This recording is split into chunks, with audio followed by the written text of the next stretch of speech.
Greetings and welcome back. This is episode 18 of Into the Nexus, the Heroes of the Storm podcast. I'm Garrett Weinzierl, and I'm joined as always by Kyle Ferguson. Mr. Ferguson, how are you? I'm doing well. I'm doing excellent. Oh, jeez. You made me giggle during that Patreon. I thought you'd enjoy that. I was like, you know what? I'm just going to change this. I'm not going to warn Kyle. He can hear it live, and with any luck, I'll capture some live laughter. But you were on top of that mute button, sir. I'm a stoic individual. Yeah. This is some awesome stuff. But what are you up to this week? How's it been going? We didn't have a Name Move Radio, so this is the first time I've talked to you this week. You know, outside of Heroes games, but right. Well, and we're gonna pretend like those didn't happen for the sake of the audio crowd and our own sanity. Ooh, those were some rough things. Oh yeah, I forgot. That's right. The last time you and I played was last night, and it was a terrible, awful losing streak. Good games, but computers, man, they need to step it up. If you're going to leave, you better really suck so we think your computer's all right. Well, that being, the computers suck too, but the Gazlo in our first game, that man was a paragon of douchebaggery. Oh my goodness. If you enter a video game and you want to quit said video game immediately because it's not fun anymore, maybe you're playing too many video games during your day. Just think about it. If you're angry while playing video games, this is a pastime, a hobby. If you're like a streamer and you do this professionally or you're a pro player, like I get it. It's your job. But otherwise, Gazlo, dude, in alpha, you need to calm down. Take a chill pill, dude. I mean, my weekend was pretty much taken up by Aliens. I watched the movie again for like the 1,000th time and then watched the making of, which meant, of course, I spent the whole week playing Zagara. Oh, okay then. Well, that explains it. I was wondering why you were playing Zagara. I don't think I've ever actually seen you play Zagara, which is strange, because I remember you were moving when she was released, and I was just like, man, Kyle picked a bad time to move, because this hero's right up his alley. I know. I mean, it's just oozing Zergy-flavored goodness, which most people would not be happy about anything that tasted like Zerg, but you, sir, eat that stuff with a shovel. Oh, I love it. The fact that, just any creature that themes its own park while it's living there. Like, the basement of a giant electrical terraforming facility is pretty creepy. But it'd be real creepy if we just rubbed resin all over the walls and just made it completely alien, boggled your mind. H.G. Geiger got up in there and scared you half to death with sexual innuendos. Like, that's what I'm talking about. H.R. Geiger. What did I say, H.G.? Yeah. Game of Thrones leaking in there. Rest in peace, man. That man was a deeply disturbed and talented artist. That's a very apt way to put it. But I gotta say, after my week playing Zagara, StarCraft team, what the hell, guys? You made a big deal about, roaches, they spit acid. So in StarCraft 2, we're going to make the big, strong choice to make Hydralisks shoot spines. And what are the Hydralisks shooting in Heroes? They're shooting... They're doing the liquid again. These big green trails of acid across the air. Yet they're being summoned by a hero and a character model that we only ever met in the newer games. So I don't know what you guys are thinking anymore. I haven't even noticed that. I just assumed it was spines. I'm going to have to watch that tonight when we play. There's acid flying. Huh. All right, then. Well, I didn't catch that, but... Either that or Zagaro's personal hunter-killers are very well lubricated spine shooters. Maybe. If you're a high-ranking queen, high-ranking enough that you have a name, that's very possible. You probably take very good care of your Hydralisks. It's like a custom car. You want to make sure you've got all your fluids are filled up, and this analogy is getting away from me. No, it's a great analogy because by the time you put that spoiler on the back, no one gives a crap. You've got a souped-up engine, you got the big old rims, but that spoiler on the back isn't doing nothing for you. Except for it looks sweet. And if you're like the queen of evolution, you can just do what you want.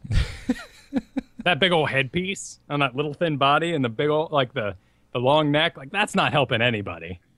It's like in The Phantom Menace, where you see the Jedi Council, and there's the one guy in the back with like a 6-foot long neck. And you're like, how did you succeed in your sword fighting training?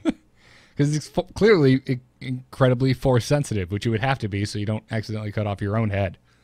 Right, yeah, he just sits there and, lightning flies around him. He hovers across the field. Okay. Get in a video game so we can find out. Gotcha. Well, that's some good stuff, sir. I've been rewatching Avatar: The Last Airbender, which gives me really nothing to compare it to in Heroes of the Storm. So yeah, but it is interesting how in these sort of games you can kind of get on those kicks of, ooh, I'm really into this. And I guess with Avatar, there's really no one in the game right now where you can kind of be like the firebender. yeah, no, we need like Kael'thas or even Chen.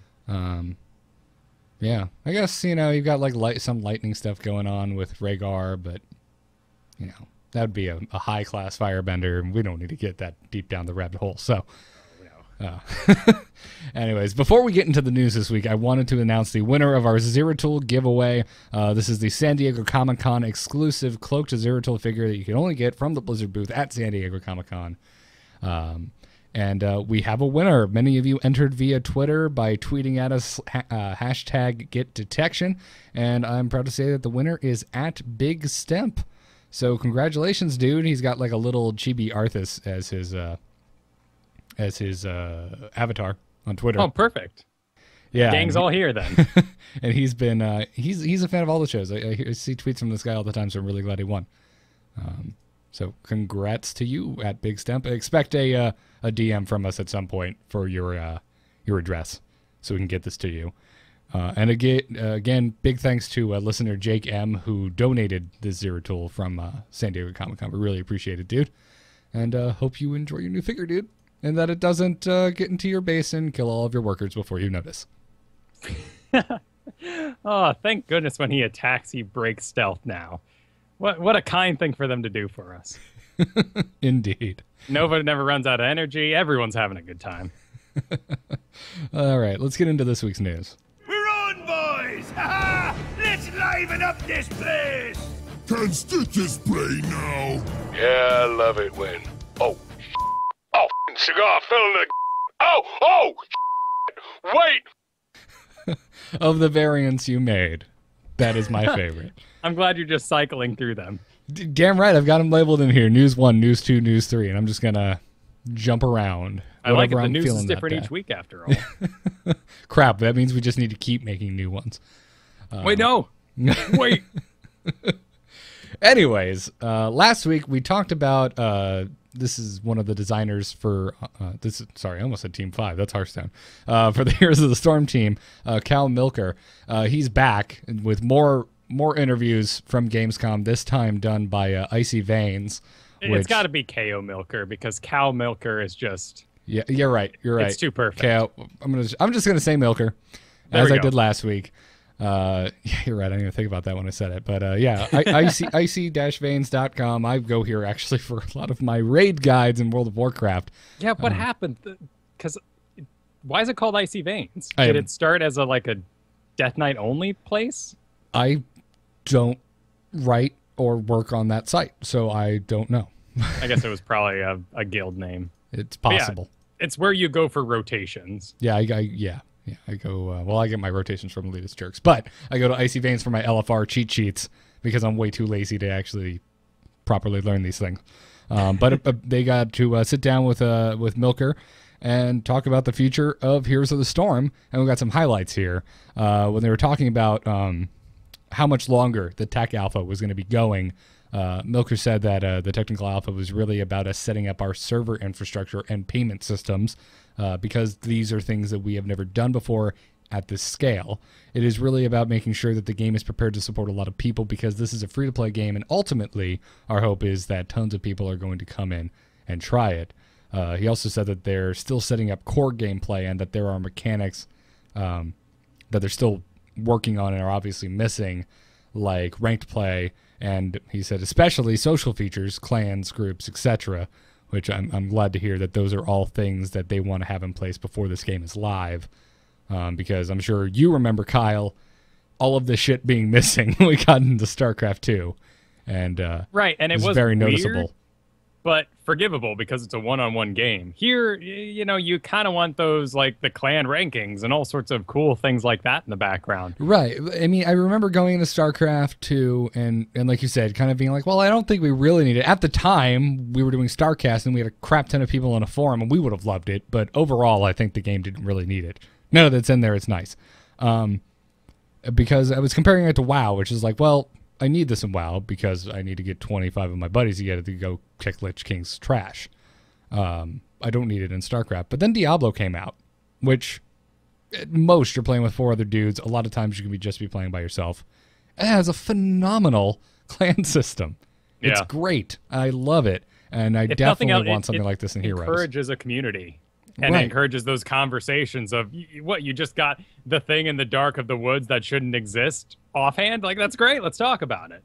Yeah, exactly. I mean, obviously you're not going to be getting like drops and stuff in Heroes, but it's still good to be there. I still love, though, in Diablo, when I get the little toast, so-and-so is engaged carrion bat.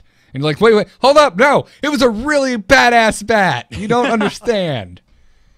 I love that. I love the little monster toasts in your clan chat. It's interesting the mental gymnastics and struggle that the StarCraft team has gone through to create a free-to-play game. We doing StarCast, following StarCraft so exactly, and watching the way they did patches, just their mentality for box products and how they kind of existed in this weird bubble that was almost 7 years old in the way video games are run. Milker even mentioned that specifically because they were talking about what the new content rollout would be like post-launch. And he said that they want to do regular updates. Quote, historically, we have been a team that makes box products. We basically are used to working on a game for a couple of years, releasing it, and a couple of years later, there's an expansion. Which is basically talking about exactly what you just said, Kyle. And I was really happy to see him recognize that fact. Because obviously you and I, knowing that the StarCraft team was working on this, we were concerned. We're like, I really hope we get more frequent updates. Yeah. Which I wasn't super scared because it's a MOBA or a hero brawler, whatever the hell you want to call it, and those type of games kind of survive on constant iteration and new heroes being added to the roster. Right, you certainly have your big slowdowns over time. I mean, Dota is certainly not adding any. There's like those 4 heroes they haven't touched yet that weird people say they still want in. No one wants Pit Lord. Who wants that? And yet, heroes, there's so much to build on. And now we've gotten that they are planning on a 4 to 6 week cycle where they've talked about in the past, change out maps. They're aiming for about 7 ultimately, and they're going to turn some on, turn some off each season, but also adding that new content to keep the game fresh. And it is a free-to-play game, so you got to keep people coming back, and they want to keep their money coming in as well.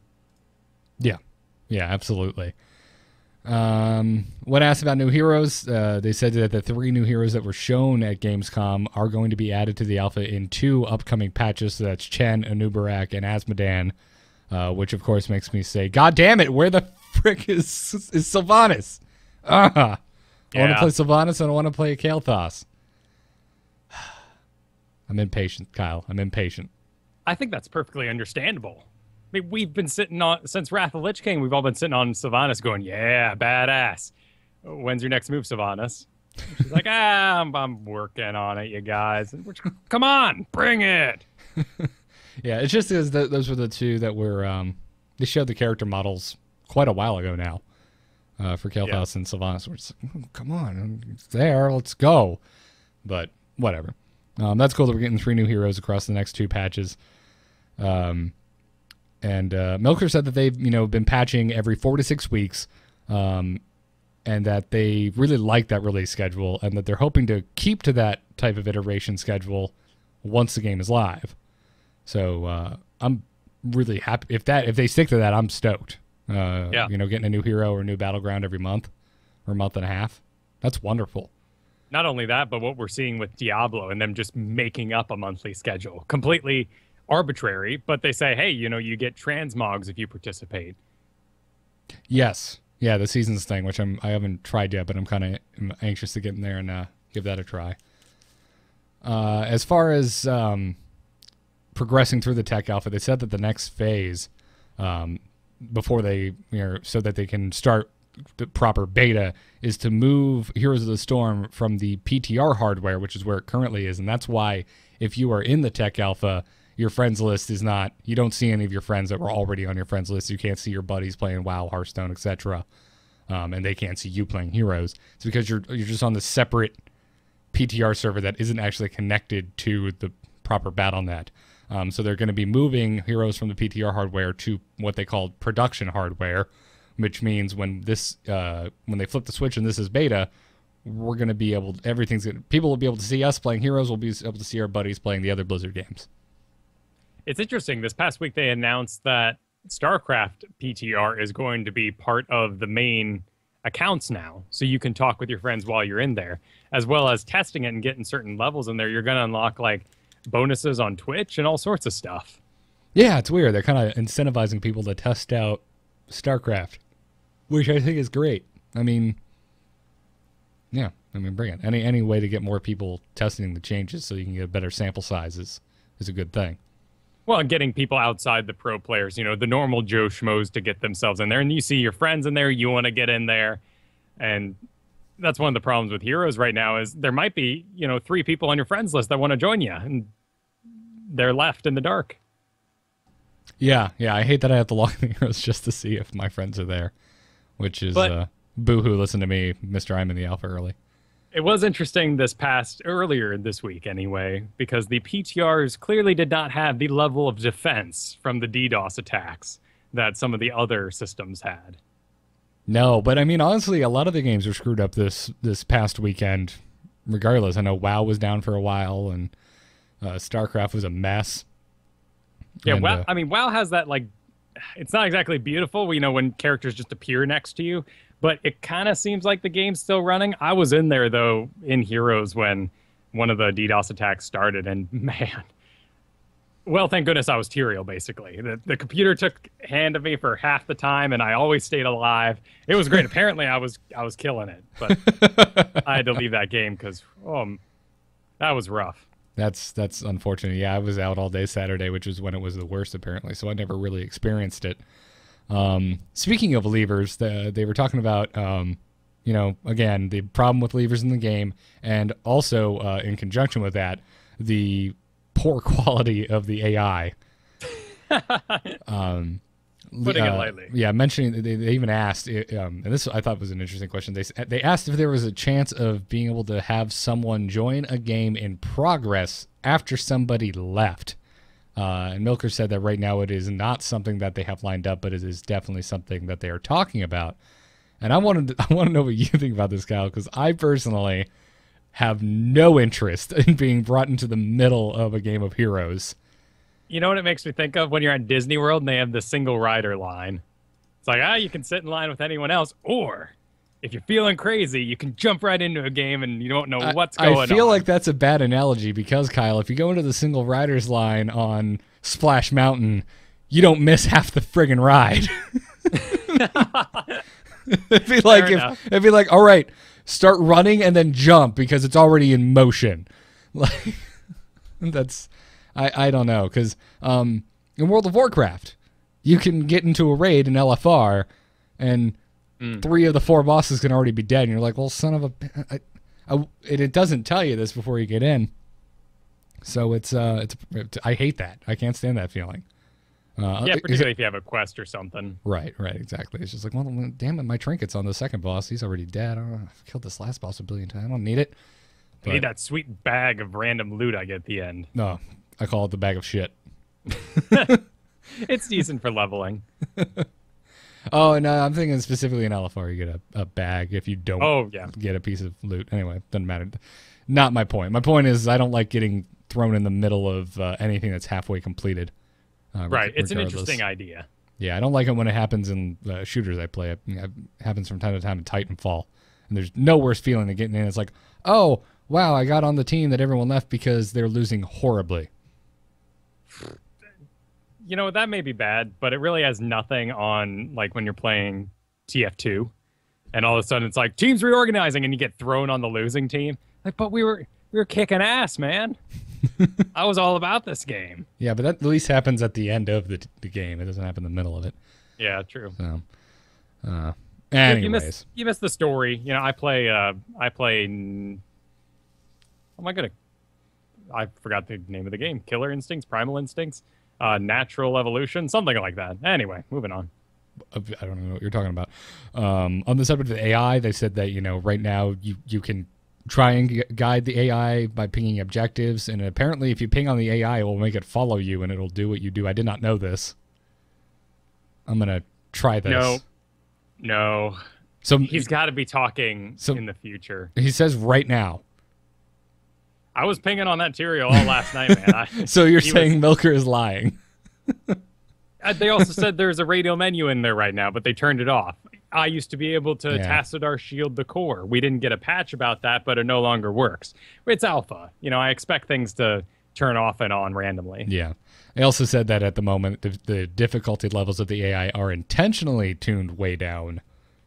So they'll be more effective later on when they decide where they want the AI to be. And expanding upon that, Milker said, in quote, the difficulty spectrum will be turned to be much more specific. So in the case of someone leaving, they get replaced with what we are calling the elite AI, which is one of the higher difficulties. But later on, it will be basically, it looks like mapped to whatever the person who's left MMR was. So they're going to their best of ability, give you an AI replacement of an equivalent skill level of the teammate you just lost. That's great. Which sounds great. It sounds like pixie dust to me. I don't know. I don't think it's actually. I'm like, this sounds wonderful, guys. I don't know if that's gonna be as wonderful as you say it is. I know the pinging used to work, and when it did, if you were on top of it, it could be worth it. So it gets a little annoying for the rest of the team, but you basically are going to call out, hey, I'm on pings, and I'm going to make this guy follow me around. So yeah, it's certainly better than the dude who's sitting there doing nothing, or the angry guy who left out of rage. If that Gadslow had just left at the beginning of the game yesterday, I would have been in a much happier place. Yeah, we probably would have done better. I mean, that computer Tyrael, he was pushing the lane. He was wailing on their enemy core when the whole other team was wailing on ours and we were all dead. But hey, I mean, he had determination, chutzpah. Yeah. And then finally, on the subject of talent balance, they were asking if their goal is for all of the talents to be equally viable, and Milker said that they want all of the talents to be situationally viable, which we've talked about in the past, that they're aiming for your build to change in reaction to the team you're playing, how the game is going, the map that you're on, etc., etc. They really don't want there to only be one correct build. He said that they don't believe that they're currently executing on that goal, but they are constantly iterating on talents to achieve it. So he said that when we made talents, we looked at the item system because everyone uses that, but item systems were genericized across all the heroes, so that left really limited options in terms of what we could do with it. So they went with the hero-specific talent system, which allows them to cater talents to that specific hero, which allows individual ability augments, for example. And they're also apparently watching player behavior very closely. They say that they get data on everything that happens in a game, and that if there's a dominant talent choice per hero, they're looking very closely at the talents that are chosen less often to see what they can do to change them to make them more viable or a more enticing option, which is actually mentioned a little bit here in a sec when we start talking about the developer insight on Kerrigan. It's I can't imagine having to do the job of balancing a MOBA. A strategy game, like, I might dread going to work every day, but, damn it, with time, you could maybe get it done. But with MOBAs, like, a support shouldn't kill an assassin. Okay, that makes sense. And then you had the next hero, and then you had the next one. And should we make maps where Tassadar's shield wall blocks the entire, lane? Well, maybe in certain areas, but certainly not in the main roads. It's just going to be one of those things that has to pile on top of each other and continually gets changed over time. Yeah. Yeah, that's why I think that's part of the reason these games are so popular. Yeah. Once you get your hero counts up in the ridiculous numbers, there's so much diversity. And the more popular ones have only one damn map. So, yeah, I don't know. It's mind-boggling, and it definitely requires a lot of effort. I also can't help but feel like we're playing this game half wrong right now. You know, like Because there's no established meta? Well, that too. You know, we're just making stuff up. We're also really hell-bent on kills. The maps are smaller. It's easier to group up. We all feel the reward of a kill. So the second someone gets in a fight, we all kind of go, oh, to mid lane. We all rush over there. Whereas it could just be like, you know, talents that we're overlooking, like Demolitionist on Zagar or someone. You know, you're shooting the enemy tower for 10% extra damage and take away an ammo. That seems lame. But if you're in lane the entire time, that might help out a lot. And then what if we're all in the lanes the entire time and only 2 people are roaming? And then we suddenly figure out that we shouldn't all be piling on in the one fight just to get that XP that we thought was cool, which is actually less than what we were getting by dividing up. And then all those talents we think are crap right now suddenly become amazing. That's a good point. I mean, the ESV has started. I'm really excited for, you know, custom games to come back and more leagues to start up, because I think that's when we're going to see more fine-tuned balance changes. Yeah. But I don't know. It's still really interesting being in it this early. And like you said, everyone just kind of figuring it out on their own and changes being made on that. So, I mean, obviously Blizzard is getting the most complete data of any of us. You and I are sitting here and like, yeah, we never take Demolitionist for Zagara, but for all we know, every other Zagara is picking Demolitionist. Sure, yeah. I mean, we're like 3 roaches, all right. I don't think that's the case, but you never know. So, anywho, as I mentioned, they did a developer insight on Kerrigan this week, and it shed some interesting light. The biggest thing, well, we'll get to it in a minute. Let's go in the order of what they talked about. They also showed we're getting a new Kerrigan skin, the Countess. Basically looks like kind of a Bride of Frankenstein. Soft serve hairdo. Soft serve hairdo. Yeah, this is not an inaccurate description. It's pretty dope looking though. I like it. Yeah, but her leaping around that dress is impractical. Doesn't matter, man. Does not matter. They said that with Kerrigan, they really wanted to capture the powerful force she projects, that she's a character who isn't afraid to do her own dirty work, and I think they've achieved that. I don't know. What about you? She's a very in-your-face character. Yeah, I just love the wings and the slight amount of range she has with them. Yeah, that was another thing they mentioned in here, that the art team was really focused on kind of shining a light on her spines. So that's why she has the spikes that come out and the rake, and it's all kind of spine designed. And there's no way to make that seem like it is sci-fi after all. There's no way to make it seem like, well, she puts her wings in the ground and then the spikes come up at another, but then her feet shoot her heels into the ground and then the spikes stun. You know, let's just have it come from the ground. You know, we won't even worry about the animation. Yeah, it doesn't matter. It looks dope as hell, and she's fun to play. They said that in the current state of the game, Kerrigan has become a solid initiator for a lot of teams due to the abilities mentioned above. Has the team, or is the design team happy with the role she has landed in? And they said that they think so. It wasn't necessarily a goal from the get-go. Instead, they were hoping to strike a fluid play style that originated from the tools they provided her, and that her abilities led to a natural combo that simply facilitates the type of play mentioned above. So it seems like they're more or less happy with Kerrigan. I mean, we've been impressed, you know, you and I talking and with our buddy D-Day in games, that this is a character that has survived a nerf. Kerrigan was more or less the strongest hero in the game for a little bit there. They nerfed her, and she's still incredibly viable and a top pick in a lot of situations. Yeah, she still wrecks it. And in the past, when her shield was tuned up, and that damage of Maelstrom was just insane. Yes. Yeah. Now I feel like it's a trick. Like someone going for Kerrigan the first time is going to be like, oh, I have this ability that dives a long way. One of my first talents is that I can get it to heal me. That must mean that I'm a tank and I'm going to dive in. I'm going to have tons of health and my shield's going to go boom. And then really, like, one of the last things you should be doing in a fight is kind of leaping, catching that last guy. Maybe if you're lucky, getting that escape. I was about to say, the way I play Kerrigan is like I prey on the weak. Like I find the straggler that's just about to get away, and then leap, rake, kill.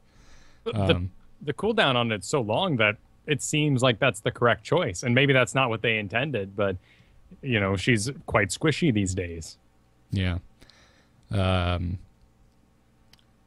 specifically brought up Kerrigan's heroic abilities, saying, that Maelstrom is more or less badass, but her other heroic, Ultralisk, quote, seems to be harder to incorporate into her play. Are there any plans to change the heroic, or is the design team happy with his current iteration?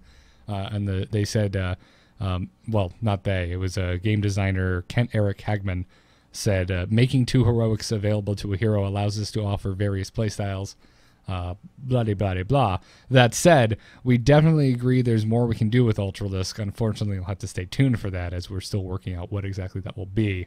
So we're not crazy, Kyle. It looks like Ultralisk is picked a lot less and needs some work. Good. It doesn't make sense for the Ultralisk who's running feet out in front of you to be transmitting a shield back to you, but that's really what it comes down to right now. Maelstrom saves lives. And gets kills. Yeah, it's great. You don't have to attack. You can just chase people around. You jump in the middle. You shock everyone. You get a big old shield. You drop an Ultralisk. Sure, it survives after your death, but you didn't want to die. I think a lot of people are calling for the Ultralisk to be targetable or somehow give control, maybe at level 20. Let him micro the damn thing. I don't think it needs to be a level 20. Let you micro it from the get-go. I understand the frustration with, like, I don't want a Ultralisk summoned in front of me and then body blocked the entire time as I try to run away, and that becomes the strategy. But hey, I have Illidan to me that sounds awesome. If you have if you have the ability to execute that, you should be rewarded for it. Right, and I mean Illidan's doing a front flip over my head and body blocking me anyway, so I'm already pissed. Just make it happen. Right, there's plenty of other ways that body block. Why not? It definitely would make it a lot more useful. Yeah. I mean, hell, I've been using my my Nidus worms as like escape mechanisms to block people who are chasing me down in Zagara. Yeah, give sight, and they're great in many different situations. Yeah, but yeah, I'm anxious to see what happens to Ultralisk, because I want it to stay in the game. Damn it, I want Ultralisk represented. Although I wouldn't mind just an Ultralisk hero either. Bring it on. But yeah. Also, I love these.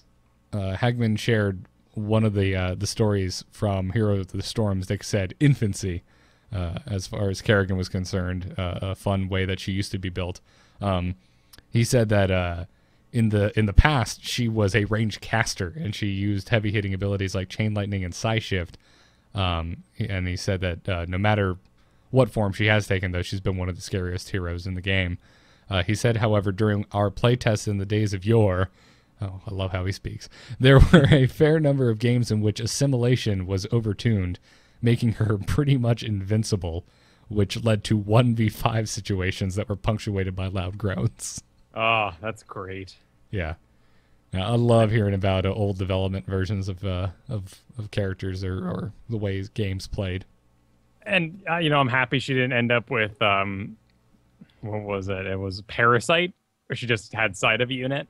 Psystorm, it was always kind of surprising in StarCraft Brood War, where you're playing as Kerrigan, you're like, wait, they gave me Psystorm? Isn't that a Protoss thing? Oh, well, I guess everyone who has mental abilities can make a storm.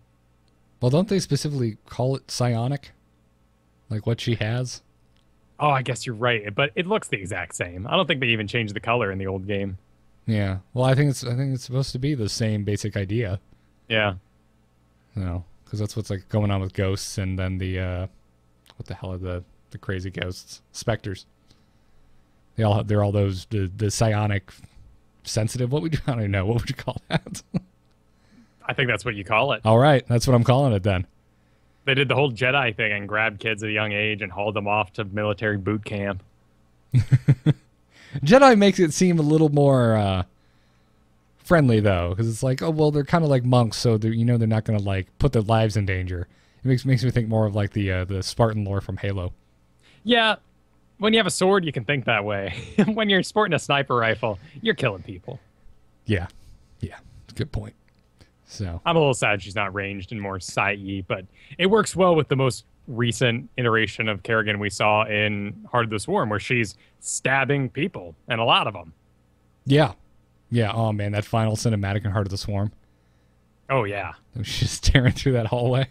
It's wonderful. Clearly you got your puncturing blades there stabbing up through the shoulder, and then she blows the whole place with Maelstrom. Did not use Ultralist for some reason. That would have been really cool.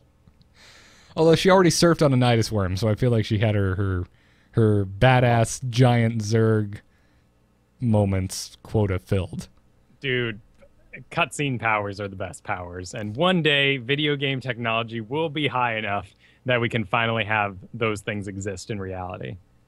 Yeah. Freaking Jack and Mass Effect's ripping the place up, and then she's, shooting a pistol? What are you doing, Jack? I just saw you rip up a... put some clothes on. Her tattoos creep me out. Just gonna put that out there. I like tattoos too, but something about Jack's tattoos, they were very aggressive and looked like they were painful to get. I'm just mind blown that contraption, the leather suspenders, actually holds. Yeah. Some mini news before we move on into our strategy talk. I messed up the damn overlay again. I have ESV top picks in 2 locations. Man, what is wrong with me? It's twice as good. Yeah. But we do have some small news that happened this week. There's interactive battleground pages up over on the official Heroes of the Storm site. Kyle put this in the notes, and I was initially just like, "This, why is this in here? This sounds lame as hell." And I went in, and I'm like, "Oh, this is actually kind of cool." It's like Google Maps. It is. It's like Google Maps for freaking Heroes of the Storm maps, and shows you where everything is. Has a little legend, and you can click on things. You can see where all the mercs are. And this is good for me because I still haven't learned where the knights are in every map. It also has little videos each time you click on something, so it's clearly a learning tool. It again makes me excited that we're getting that much closer, and also that these are more final versions of the maps than we may have thought. That's true, but this doesn't look like it'd be hard to change if a map changed. Right, it's definitely technology you can repeat. I mean, they did it for every map and release at the same time, so clearly it's not something that they're like, whew, oh my goodness, one map's done, guys. Blackheart's Bay up, let's take a break. Yeah, no. I mean, it looks like this was simple enough to do, but it's well designed, so it's actually kind of cool. Go check it out. If I wasn't in the alpha, I feel like I'd be kind of poring over this like I would an old PC Gamer mag before World of Warcraft was released. Oh, taking me back there, man. I've bought every single one of those. Oh, man. Picked out my class, had like a notebook, probably a math book because I was most bored in math all the time. Okay, well, I'm going to be a warrior. I'm going to be undead. Got this ready. The days before high-speed internet available to us at any whim. Just like, oh, I'll just bring it up on my phone. It's so disappointing, particularly now when I fly. I go to the airport and I'm like, you know what? I think I'll get a magazine. I know all these articles. Big reveal, I saw you 3 days ago. Print. I'm sorry. So there's some still trying. Yeah, I don't know, some gaming magazines still have some cool stuff. Like articles where there's interviews and stuff.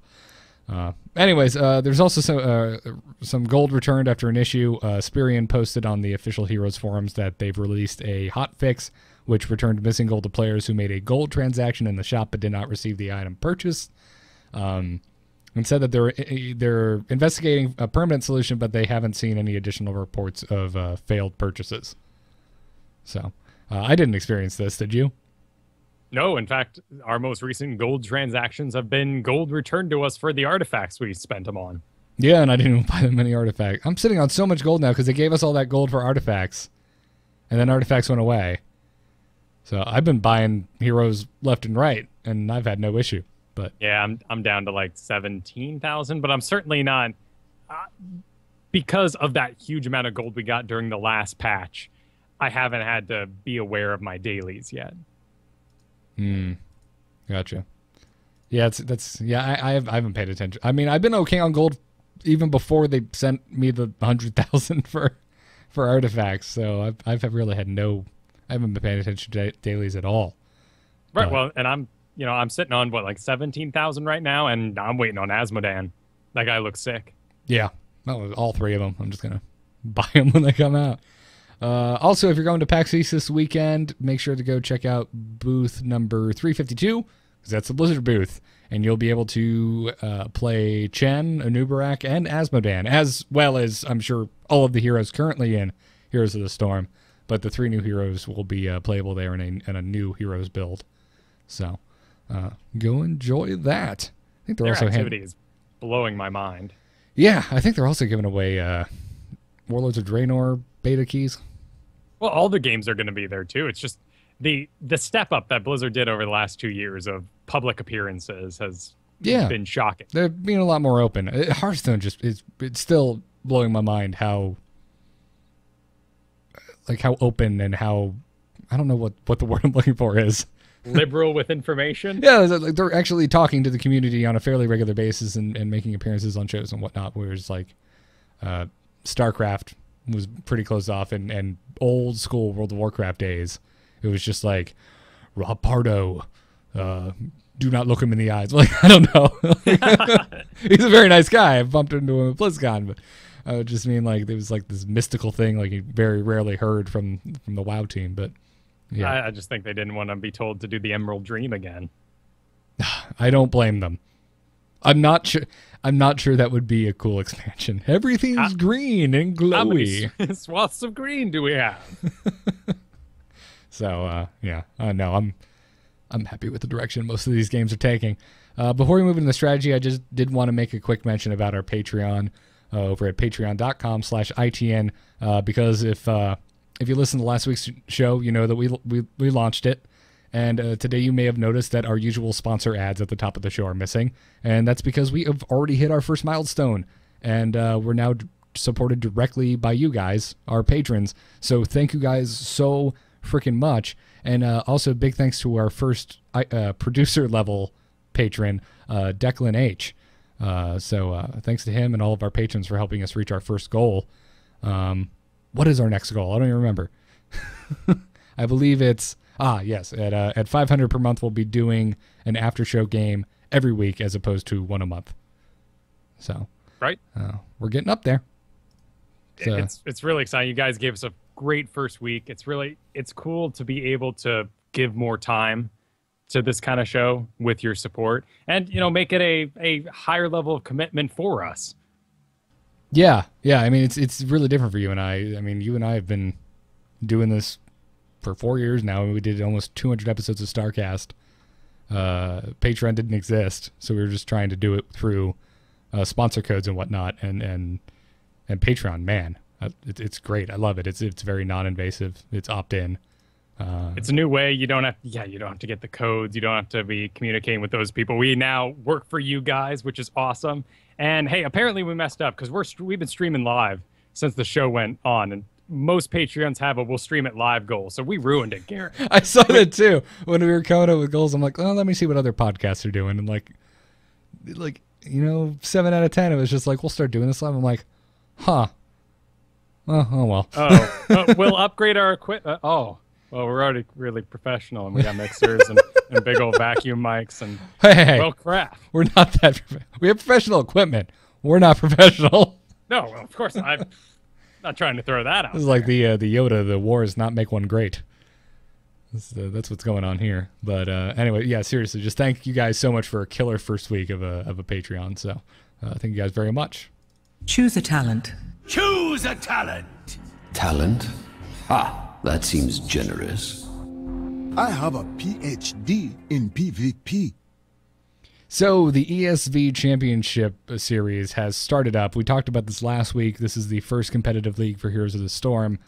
And Kyle, you, sir, went above and beyond the Call of Duty this week and made sure to check out at least the beginning of every single game and pulled out the most popular hero picks. Right, exactly. I did that. Support Patreon at patreon.com. You shameless bastard. So this is our first little esports tournament. We have quite a few teams going in. Of course, we got the LZ Idra team that's kind of getting the most spotlight. But otherwise, this thing is well underway. And the first 10 games were up. And, well, every single game there was an Uther and a Tychus. Okay, so these are the top two picks. I mean, here it's 10. for both of them. Uther's been picked 10 times. Tychus has been picked 10 times. And coming just below them is Vala at 9 picks, which I'm not surprised to see. Remember, they're doing a drafting sort of mode in this game. Strangely enough, that pick situation is not part of the videos. Again, because we can't do this live, they're pulling the replays out of the system files and then playing them inside the game separately after the fact for the casting. So there's no, rundown of like, ooh, so-and-so picked this, but they are doing it so each team can only have one hero of each kind. So there are no doubles. There's a ban phase too, so we don't know who's being banned. Right. Okay. So we just know who's being picked because all is being shown to us are just the games, so we know which heroes are in the game. Exactly, and we do the rundown, so-and-so on Kerrigan, so-and-so on Brightwing, but other than that, we just don't know sort of the base level strategy that went into picking these, other than the fact like Dunk Train picks a lot of Diablo, that kind of thing. Gotcha. So you're kind of, figuring out which players favorite which heroes. But there were 10 games played so far, more happening every day. And right now, Uther and Tychus are number 1. And then you think of your own personal experiences at Hammer, pick twice out of those 10 games. Possible she was banned. That's a good point. That's the thing is I really wish we had a ban list for this. But still really interesting. Obviously, Tychus can put out an absurd amount of damage. Yeah, it's true. You can go down easily below half health with a single one of his little follow you around dance shots. Yeah. And honestly, a lot of this list does not surprise me. I guess the only one I'm surprised by is like Barbarian is pretty high up there in picks. But yeah, it's 7. She's good though. I for whatever reason in my head, I feel like I'm not seeing her a lot, and she's not anywhere near my favorite character to play. But it's all personal bias. And what only I have seen. So, yeah, this is cool. Like Abathar's only been picked once. Zagara's only been picked once. Arthas only 4 times. I expect to see more of Arthas, but maybe he was banned. So maybe we know the ones that weren't picked at all. And again, these could be bans. But Murky, ETC, Illidan, Lili, Muradin, Nazebo, Witch Doctor, Nova, and Raynor. I was kind of surprised to see Raynor because man, that Hyperion hurts. Well, that's what I'm thinking. Maybe he was banned every single game. Yeah. I'm not at all surprised to see Illidan gone, though, because he's having a lot of trouble post-artifacts. Yeah. Oathmaster said he caught Kaldor mentioning that Kerrigan and Brightwing were banned in the games that he watched. He said he only watched like 4 games, though. And there's a lot of these. Like, I couldn't find the videos yet that Idra cast, even though those happened 2 days ago. So these are older videos as well. Gotcha. Oh, and he said those weren't even the actual tournament matches. They were offhand ones before the ESV even started, it looks like. In general, you should check out Kaldor's stream or YouTube channel if you are looking for more Heroes of the Storm casted content. Because he's really he comes from Code A, StarCraft casting. He's always been really good at that. And he's doing a great job breaking down the simplistic nature of the picks and why they're engaging the way they are for heroes. There's a lot of people, crowding onto this game. We have StarCraft pros, League of Legends, Dota pros, all trying to get a piece of this right now. But again, we're not seeing the whole pie. We're not seeing the kid sitting at home right now who could be the most amazing thing on earth, but he doesn't have the alpha. We also don't have that caster who doesn't know about the game yet because it's not out yet. It's not easy to cast. No. It's all third-party software and whatnot. And you're also seeing in these games just, beginning stuff. It's really interesting to have come from StarCraft and seen the evolution of, like, Fruit Dealer, at BlizzCon. And we're all like, whoa, like, mind's blown. Like, oh, my God, he didn't build a single Zerg unit, and then he built them all at once and destroyed the other team. How awesome. And then you take play like that, and 6 months later, it's crap. And no one plays like that. And you're dead, sir. So we watching these guys play, and they're all like doing like I'm gonna break the China like prissy dances around, as they're like, do we engage? Do we not? Like, there's no commitment on the players' parts because no one has enough experience yet. That's interesting. Yeah, I'm excited for the gates being wide open on competitive play in Heroes. Right, and it's a lot of clusters. People find out someone's over at a certain merc camp. 2 people are getting the merc camp. The other 3 teams show up because they know that they got saw, and then the other 5 people show up and they kind of dance around like, "Ooh, do we engage? Do we engage?" Everyone pop ults and flashes, and the casters have no idea what to talk about.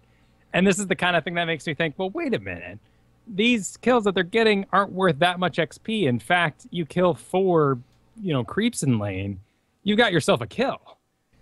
So I imagine in the future, it's just not going to be quite as volatile that early on in the game. You're thinking it'll have a more traditional laning phase? I think so, despite the fact that it's gung-ho. You have your 3 abilities from the get-go, even a passive on some heroes. I really think there's going to be a strategy to like keeping calm and staying cool in the lanes. And if the other team groups up and really starts hammering a wall, you back up. You go reinforce the other lanes. You just kind of ignore them, get mercs. Yeah. I mean, we've done that. We've won a lot of games because the opposing team would commit all 5 to one lane, so we would just split push with mercs and race them. Yeah. But it's a great comeback method. Yeah. And it just depends. So sometimes you have to back up and you have to defend, but I'm ready for I'm ready for some competitive heroes, man. I want it. We all want to see what it looks like. It's going to be dirty from the beginning. Bring it on, man. Hearthstone was dirty. Some stupid-ass games at the BlizzCon show tournament last year, but at the time, it was all we had, and we were stoked for it. So. Yeah, they underprepared for that arena. Yeah, absolutely. So, very cool. If we've got links, there's a big thread over on TeamLiquid.net for the ESV, and GosuGamers.net is running a lot of coverage about it as well. So go check that out. And if you can't find the links, we've got them in the show notes over at amove.tv/ITN. Let's take some emails before we end the show. Darkness stopped calling. Hold on. Darkness just texted me. Okay, tell them I'm not here. Still laughing at that. You consider. I apologize to anyone who actually still has a phone that sounds like that, because I'm probably driving you nuts. Bzz. Damn it! Like, oh, damn. Every time.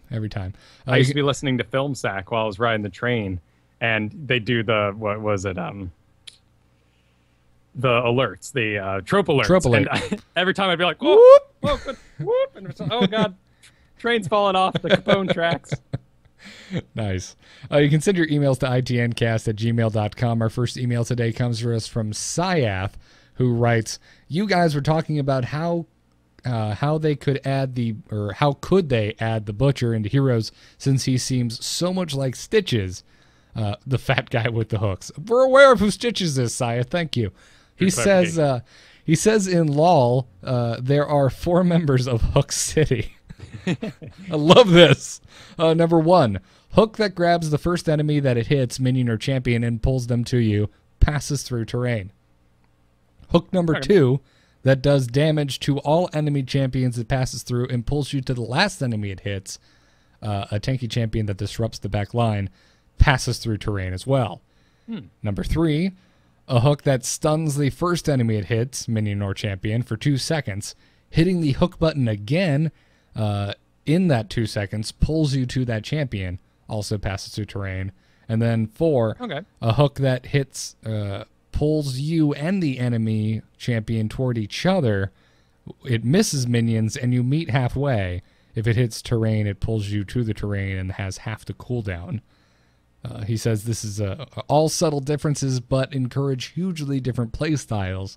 Anyway, enjoy the show, even when I don't agree with you. Keep up the good work. What is it? P.S. I know you guys said Jocelyn got in. When do we get to hear her point of view on the game? When she plays more, I'm sure we'll have her on. She's still getting acquainted, I believe. But this is good. Thanks for sending this in, Syath. We're not really LOL veterans this year at all. Number 3 is by far the most interesting sounding to me. I love like Tyrael's his Q ability. You hit it, you use it, and then you hit it again for a different effect. Yeah. I like that it hits, stuns, and if you hit it again within that stun duration, pulls your ass to the champion. That's kind of cool. It's interesting that they left them all hooks, because I can definitely say, like, oh, okay.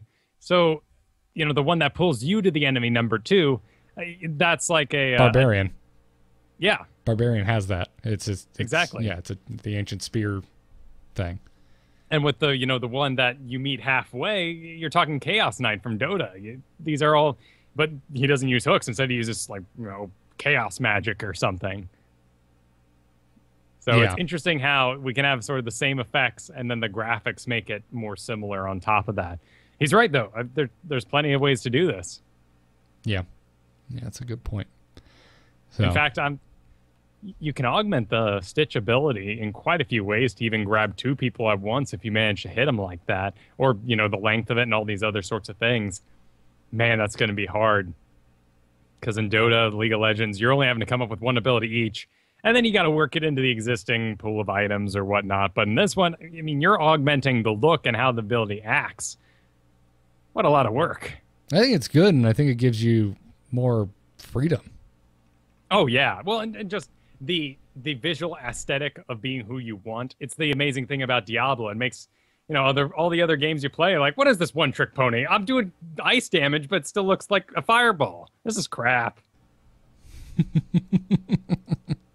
Yeah, thanks for sending that in, Scythe. It was a very well written email. We appreciate it. Our second email today comes to us from Steven, who says, "Hey, Arthas fanboy and guy who has Arthas' sword, Jelly. I just want to chime in on the hammer talk you guys have been talking about. My first point is that you said that spider mines are a worthless skill. As a person who mains hammer, I have to say you are really underevaluating them. They are how you get away from people diving for you. For example, you said that Arthas is a hard counter to hammer, but I find him really easy to deal with. So if I see an Arthas coming for me, or sneaks up on me and throws down a Highling Blast on me, what you do is throw down mines, then knock him back. The slow put on him makes it so bad that by the time he gets back to me, I can boost away, and even if I am in his Frozen Tempest. Later on in the game, if he dives on me and snares me in a team fight, I can still knock back. The main thing that will kill me is a hard stun that makes me unable to boost or to knock back. Hammer isn't a god hero that can get away from everything, but as my favorite hero, I thought I should chime in and defend him. It's a her, Steven. Just FYI. But it's understandable. Yeah. We did go through like 10 years of male tanks. Yes. Yeah. While I am an Arthas fanboy, Steven, I will have you know I played almost nothing but Hammer this week. I play a lot of Hammer. I love Hammer. And yeah, we just weren't focusing on spider mines. I didn't mean to give the impression that I thought it was a useless ability that should never even be... Q should just never be pressed. That was not my point. We were just focusing more on the pure devastation and death ball that is hover siege mode and graduating range. I think in comparison to the fact that you can siege mode, the fact that you have spider mines and the small pushback seem really underwhelming, though they're great for the kit. Right. However, when you're looking at, do I increase my range and my damage and hover around versus do I do stuff to my spider mines? It again seems underwhelming. Right. I think that was more our point, that much in line with the talk about making less popular talents more popular that we were talking about earlier. I think our point was that hover siege mode and increased range and more damage to increased range are just so much more appealing talents than spider mine augmentations. So, but no, I use them all the time. I use them exactly like you were talking about. I love retreating and dropping mines while I'm doing it. And I love that they designed Hammer to where it feels like her turret functions properly. Like you don't have to actually turn around and spin to plant mines behind you as you're retreating. You keep heading forward as the mines spit out backwards. It's wonderful, because a lot of other heroes, like Arthas is... I use Howling Blast a lot to get away, but he has to actually stop, physically turn around and shoot Howling Blast, and then start running again. Whereas Hammer can just drop the mines and continue moving without ever changing direction. Yeah.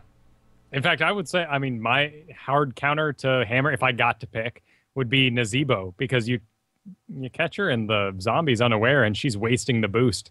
And that's really what it's all about right now. Happened to me today. It sucked. You scare the Hammer. Hammer gets too scared, hits the boost too early, and ends up dying. I think the problem and the reason why, we're... trashing is such a strong word. frustrated with Hammer at the moment is the same reason why people are frustrated with Blackheart's Bay. In the other maps, you know, you're seeing the tribute pop up, you're seeing the shrines get taken, things are building over time. You feel like you can kind of make that comeback and fight, whereas the coins can get turned in completely oblivious to your team in this invisible space. And the music starts and it seems to last forever. Granted, you know, the dragon beating on your door doesn't feel too much better, but you had that fight process to get there, which involved, you know, multiple ends of the maps. And with Hammer, the snowball power of her is just so daunting. It feels like there's nothing you can do. Granted, you could have, you know, 4 heroes just piled on top of each other, wailing on everything in the room, destroying you. But because you're not really sure what's killing you, you're kind of like, oh, well, we lost. But if they're just piled on top of Hammer and you're trying to get in there, and then, oh God, I'm at half health with 1 step in the range, it's disheartening stuff. Yeah, it can be rough, and I'm kind of curious to see how it evolves, like any hard counters to that type of death ball play, because there's got to be a way you can do it. But well, and I think a lot of it is, like I said last time, it's going to come down to these heroes like Chen Stormstout who have heavy pushes and really kind of breaking that death ball group up. Yeah, and people like Diablo are going to have, you know, big resurgences as they, yeah, that's a talent name, as they pick up people and push them away. Oh, you. Yeah, right. Anyone who has a type of displacement would be very helpful. So, but no, we love Hammer here, Steven. We're big pro Sergeant Hammer fans. So, thank you for your email. Where's my Warhound hero? Warhound? The canceled unit. Oh, gotcha. Oh man, digging deep for that one. The porto potties on legs. Oh man. Now, granted, I could win games without trying. Sure. But oh man, it was such a bad freaking unit design. I just never want to be in a porta potty with a front window. I wouldn't mind taking in the sights, you know. If it had mechano legs, sitting there. Hey, you could still catch the concert. No, because you'd just be staring down the faces of everyone else waiting in line. Like, oh, this is okay. Maybe I don't want a window. Anyways, I think that'll do it. Once we start talking about porta potties with windows on it, I think that's the end of the episode. I think we can end it. Yeah. Definitely want to thank our patrons this week. As always, you know, well, as always, as of last week, ITN is supported by our badass patrons. You can become a patron if you want to by going to patreon.com/ITN and support the show. This week, we want to thank the following patrons: Jake, Shaquille J, Ron H, Amir G, and Neil J. Lots of J's this week. Thank you all very much for supporting the show. It's ridiculous and awesome and humbling. You guys are badasses. Thank you. Well said. And also thanks to those of you who are leaving us reviews in the iTunes store. If you listen via iTunes, or if you listen via something else that has reviews, please leave us a review. It helps a lot. I just know with iTunes specifically, get a lot of good reviews. It starts popping up in more lists and more places, so we get more listeners. So thank you guys very much for reviewing the show. Thank you this week to iPad version. Your name is awesome, by the way. I really appreciate it. That's great. Yeah. And someone reviewed us this week and said that we talk way too much about Dota 2 and that we need to leave all other MOBAs out of our discussion because when we snob on LoL and Dota, it's pointless because that's why people are playing Heroes, because they want to get away from ancient games. And Good point. I disagree with him a lot. It's the perspective we have right now to classify what we're seeing. I feel like in the future, though, like I'm trying to, you know, explain this episode about the laning phase that could happen, just so different from the others. It is going to be a wildly different game, but right now we're applying the same skills. I think since it's in a closed technical alpha stage, I think it's helpful to listeners who aren't in to compare it to games that you can play. But that's just me. What else are you going to compare it to? It's being built. There's a lot of talk about the future of it, and obviously, if you think that they're not looking at other MOBAs for inspiration on how to build theirs, I think you're just really wrong. Like, I don't know. They're not developing this in a bubble. It's not a stasis. Clearly, I'm not name dropping enough. I'm sorry, everyone. You know, I should really be talking. You know, I want Nyx Assassin mixed with a Earthshaker and a Legion Commander alt, but then an Invoker choice. I'll make it happen next time. No, don't. Then I'll be sending you tweets. But honestly, I'm curious to see what our listeners have to say about that. If you want us to stop talking about the other MOBAs, really we only talk about Dota because it's the only other one that you and I play. Let us know. Tweet at us at ITNcast on Twitter. And to that point, I'm also fully aware that, you know, we've been doing this for 18 weeks now. Like, if first our old shows are out of date for one, you know, certainly enjoy them. They're fun. And then our new shows, well, people are, you know, waiting to get in this game. So I know sometime in the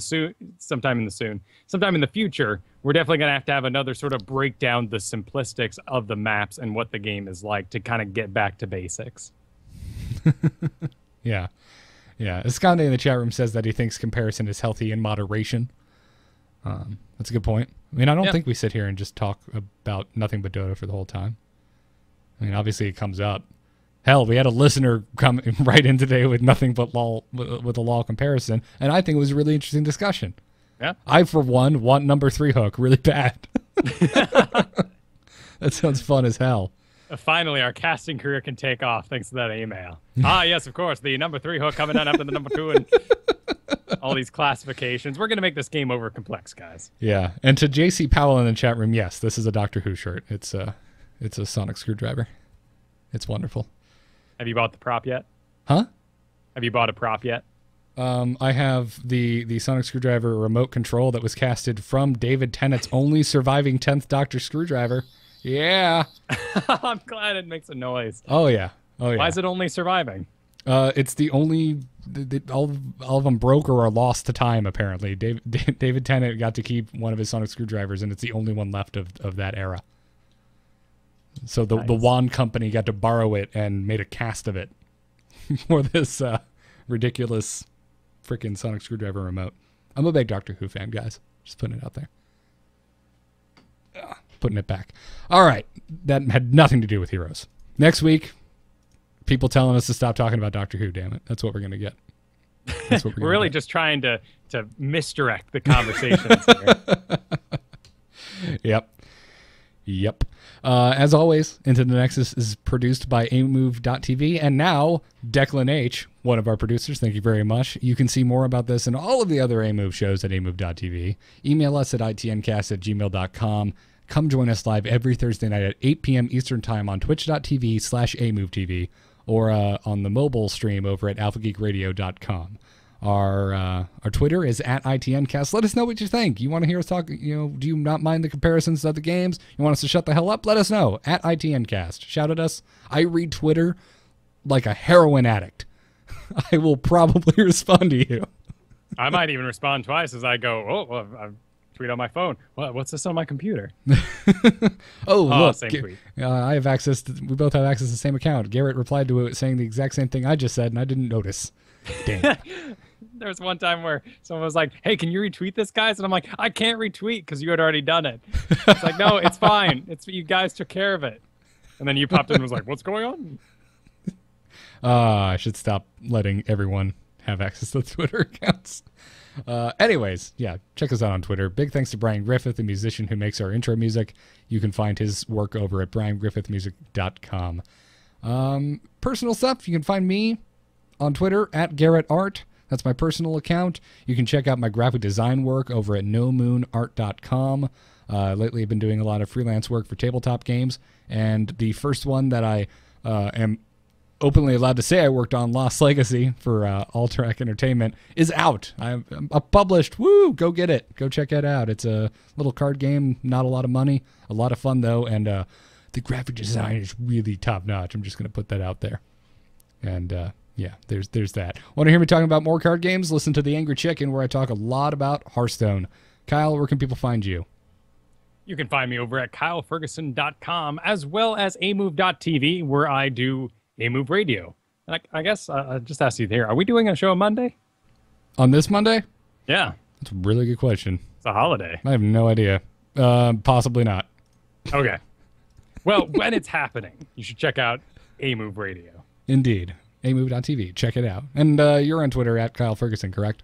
Oh, that's great. Oh, you always say it for me. I know. I decided to break it up because I have too much talking to do at the end. So I was like, you know what? He can say his own damn Twitter. Right. Okay. Yeah. At KyleFerguson.com. In fact, I'm at 692. I could go for another 8 of you out there. Follow Kyle Ferguson, damn it. I should not have that much more followers than him, although I don't mind it. Take that. And just because we aren't running ads at the top of the show doesn't make the codes from our sponsors any less awesome. The code ITN still works over at doghousesystems.com and tweakedaudio.com. It gets you double memory on your next Doghouse Systems gaming rig and 30% off and free shipping off of your entire order of noise-reducing earbuds from tweakedaudio.com. Use the codes. And we'll see you guys next week for episode 19 of Into the Nexus. Good luck and have fun. Take care.